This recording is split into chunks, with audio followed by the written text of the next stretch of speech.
Welcome, and thanks for tuning in to our latest ManpowerGroup Workforce Analytics Update.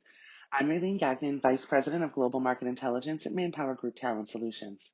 My goal is to deliver the most important facts you need to know about what's happening in the labor market right now during COVID-19, along with what you need to consider as an employer to make the smartest decisions for your organization. So let's get into it. In the last week, we've seen a fundamental shift in both hiring patterns and in employer hiring behavior, likely in response to a number of countries and many states beginning to take steps or announce plans to slowly reopen their economy.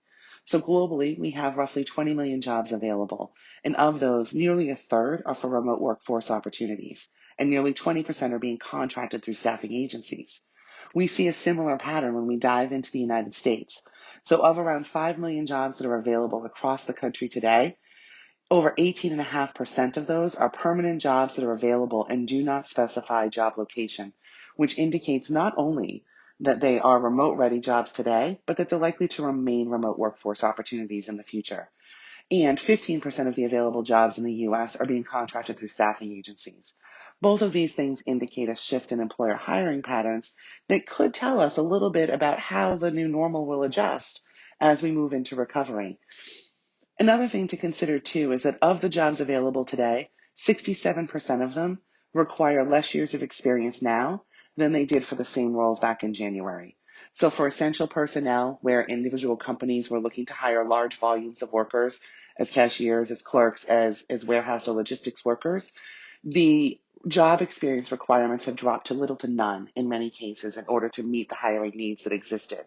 However, even in the professional services side, we've seen IT roles, finance and accounting roles that previously would have required 5 to 10 years or more experience, suddenly looking for fewer years of experience to qualify. So we're seeing a number of positions now looking at the 3 to 5 or 5 to 7, or even 1 to 3 years experience in many cases.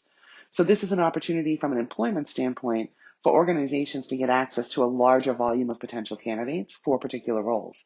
It's also an opportunity for candidates to look at opportunities to potentially upskill or transition within their line of training or into their career paths at this time. I do have one more trend to touch upon for those of you who are disappointed that I didn't lead with jobless claims at the start of this session. And we did see increased jobless claims over the course of this past week.